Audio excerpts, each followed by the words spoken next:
Hello, welcome everybody. How you doing today? Anyways, so we're gonna be getting into this, but please give me just like 5 seconds, okay, of your time.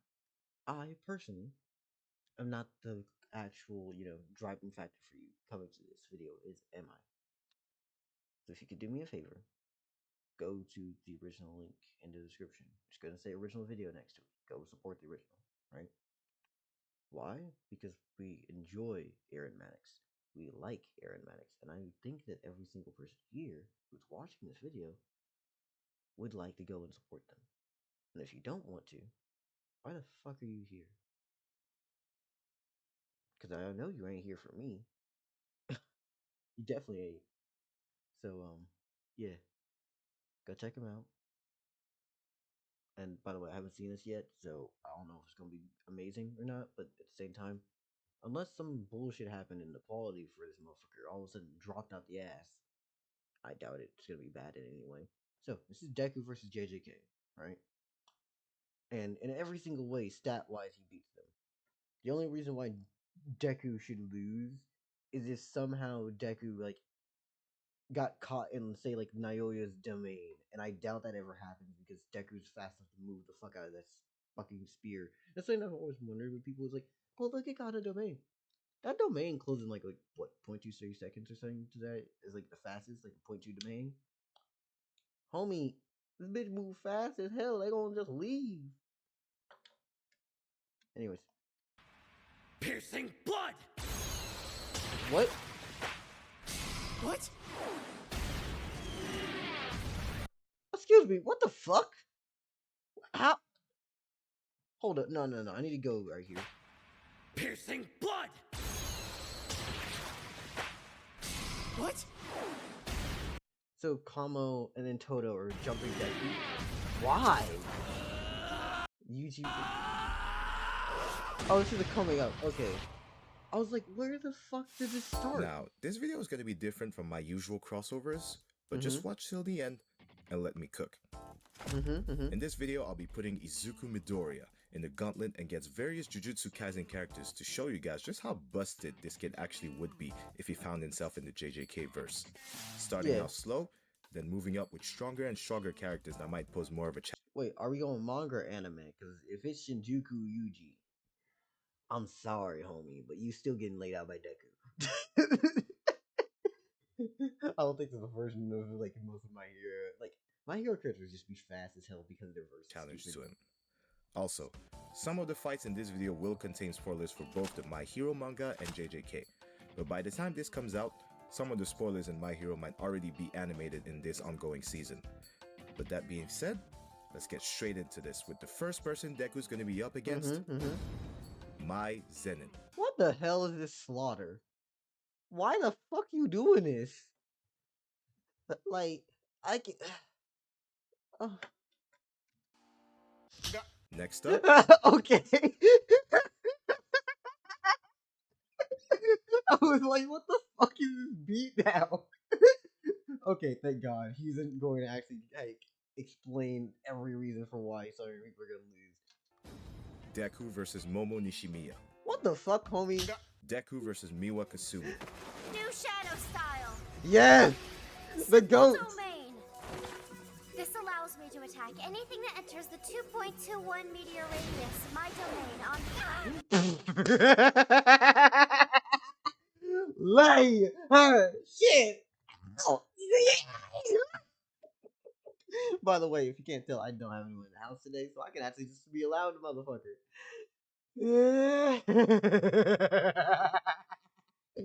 I'm sorry.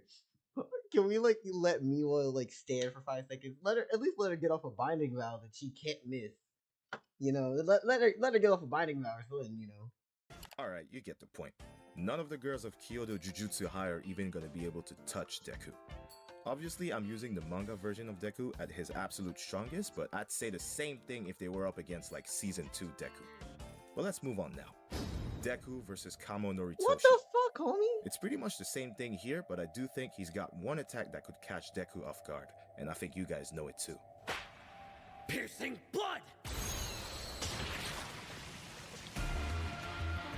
How did Danger Sense not catch this? Now, I know what you guys are thinking. Deku has danger sense. He definitely he called my shit. He said, "Nigga, what the fuck you say? I got you immediately." Also, by the way, we got like this video right now. Go. easily dodge that. And you'd make a good point. But danger sense isn't a perfect quirk that allows Oh yeah, it's not Spider-Man. him to predict any attack and come out unscathed. Even when he was fighting Nagant in season 6, that bullet still hit him.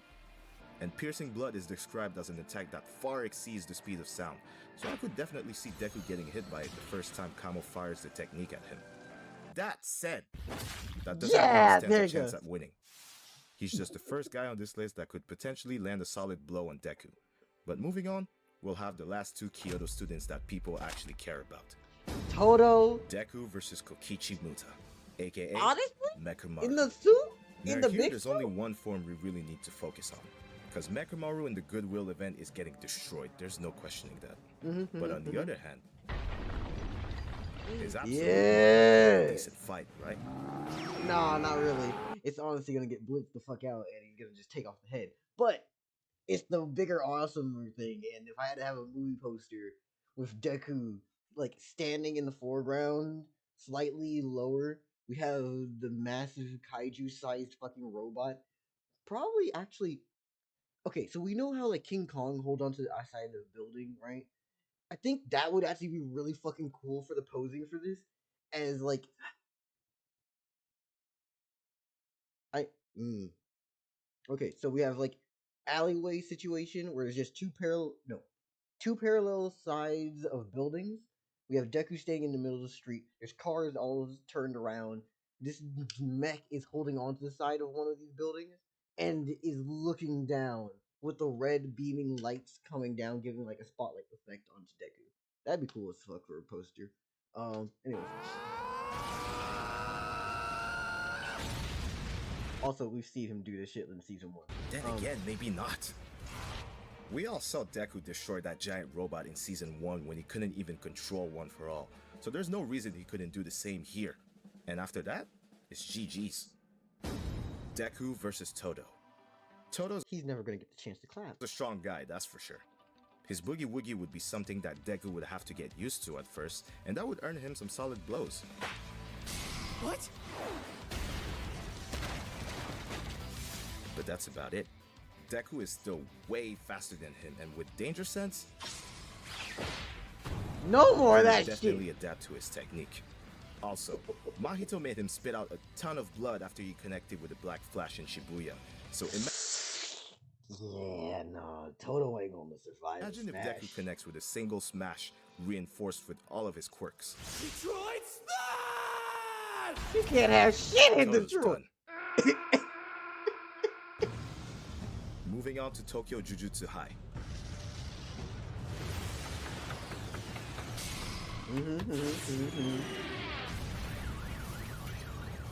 Are we starting off with Yuji? I feel like that's kind of nonsense, man. Because what about that domain? We haven't experienced a single domain yet. How does Deku fare against domains? Honestly, we all know that he's still run the fuck out of that shit. But like, domain! Also, wait, hold up. I haven't really been like giving you the glaze for the animation quality throughout this, but it's been fucking peak. Also, I really admired the like, I forget what those words are, but the little dots that we do within American comics. Forgot how or what the reason why we named it that way, but named after the originator of that technique style. But it's really nice seeing it all done. I like the little fucking dots for shading and stuff. The straight colors, everything's kind of not pastel but muted.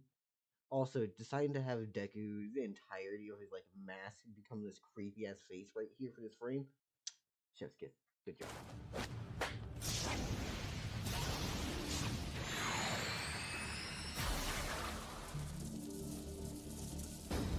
Deku versus Yuji. The main characters finally clash. Yuji's a lot more durable than pretty much everyone I put in this video. He's been punched through buildings by Sukuna. He had his guts and his face slashed countless times. Yep. So I can see him taking a couple of smashes from Deku and getting back on his feet. let's not even forget something. Yuji's like main thing isn't just that he's durable. That motherfucker doesn't really stop, and he also just regenerates. So he'll just keep running even through bullshit. Like homie will run through them slashes. So I don't see him But the battle stopping. wouldn't go that much differently than it did for Yeah, everyone no, it's gonna else. be an asshole for a while. Speed makes everything different. Deku's speed and power far exceeds Yuji's, and with Danger Sense, there's Yeah. no way he'd be able to catch him off guard. Deku versus Megumi Fushiguro. So Big Rog is coming out of here. Or does he use Danger Sense to stop Big Rog? Because I don't like Deku fighting Maharaga is an issue. Domain expansion. Also, not using it. Knowing how this happens, more than likely he had animated all this stuff before Yuji got his domain. Chimera Shadow Garden. By the off chance he actually could pull off a domain, it'd be the only way Megumi would have a chance at hurting Deku. And maybe, just maybe, his Demon Dog could land a lethal hit on Deku. But again, with Deku's speed and power, The second user's quirk. Yeah. Gear shift. that's incredibly unlikely. And we all know how well Megumi performs against extremely fast opponents. Yeah. Of course, there's one more thing that could give him the edge. Sacred treasure. Sacred treasure I summon. Big Raga. Sacred swing. But that's gonna be for another video. Wait, nah, you can't do that to me. You can't do that to me. Because on my side, I wish I had hand tracking for my model. But on my side, I was holding up my hands in position like I was about to summon Raga myself. This ain't fair for me. You got me looking stupid. Got my hands hold up like sacred treasure. And then it ain't gonna happen. Well, And there you have it. I know I could have put more characters in this Oh, yeah, gauntlet, most but I definitely. didn't want this video to take me forever to make. But let True, me know in the true, comments if fair you'd enough, like fair me to enough. continue this, and if so, what other crossovers you'd like to see. And by the way, if you're still expecting Blue Lock Academia Part 5, not gonna lie, I wouldn't get your hopes up. These Oh. animations took me at least 2 to 3 months to make, and as someone who wants to do YouTube full-time eventually, that upload schedule is just not it. I might go back to it, but for now, just consider the series finished. One thing I can promise you guys now is these videos are not gonna take 3 months to make anymore. This one here took me about a month, and I'm trying to get the time down even lower, which is why you see me use the comics/Spider-Verse inspired style. By making things a bit easier for myself, you guys can expect a lot more content more frequently. So please, like, subscribe, share this video if you enjoyed it, and I'll see you guys in the next one. Yeah. Peace out. Yeah. So please, everybody, get the fuck out of the description. You know what you're supposed to be doing. Go, please. Thank you. Okay, here comes the part where I start plugging my own bullshit. I already told you from the very beginning that you're supposed to like, comment, subscribe, and check them out, right? You know, and told you even throughout it. Even when I decided to go and like the video myself in the middle of it. You know, you should have gone and supported them. So now here's the part where I tell you to support me. You can like my video if you enjoy. Comment because you think that I'm, somebody you want to say something to. You have something to say, comment. Go ahead. I try to respond to everything. Unless you say something completely random and I just don't know how to respond. Which you'll probably get a heart message and me just going, okay. On my end. Just look at it like, what the fuck you just what did he just type? What is that? You can subscribe because you think that you want to come back around and support, and also because you think I'm worthy of your subscription. Thank you if you do. I have other things in the description, such as the link tree, which leads to my blue sky, which is basically whatever shower thoughts I have, whatever. Including me horny posting. It is what it is. That's one thing. Blue sky, Twitch, my Kofi. Yeah, if you want to do Kofi stuff, I have commissions for pixel art and 3D models, respectively. And even I plan to put on there like just regular items and things I've made, like guns and like weapons and shit that people can end up paying for. Probably gonna put on like 15, 20, not 15, 20. Depends on what it is, but gonna put some models on there as well so that people can end up getting them. But one of them's free for now. Now it'll be Other Purple. And that was like first default sword ever made. Um, oh, and other things I'm working on. Here's just one of the projects that I've been doing for a bit. We're making progress at this point of just going fuck it. Um, let's animate this bitch and do some cool shit. Yeah. By the way, weird fuckery textures that move a lot and slow down my render time for far too long. But yeah, like, comment, subscribe, check out original things, like them, check them out. Help me if you decide to. I got a bar above my head, or in this case, to the side, which pretty much is saying, hey, I have to move. If you want to help, help. If not, don't worry about it. Just watch the videos and keep chilling. Yo. Do, do, do.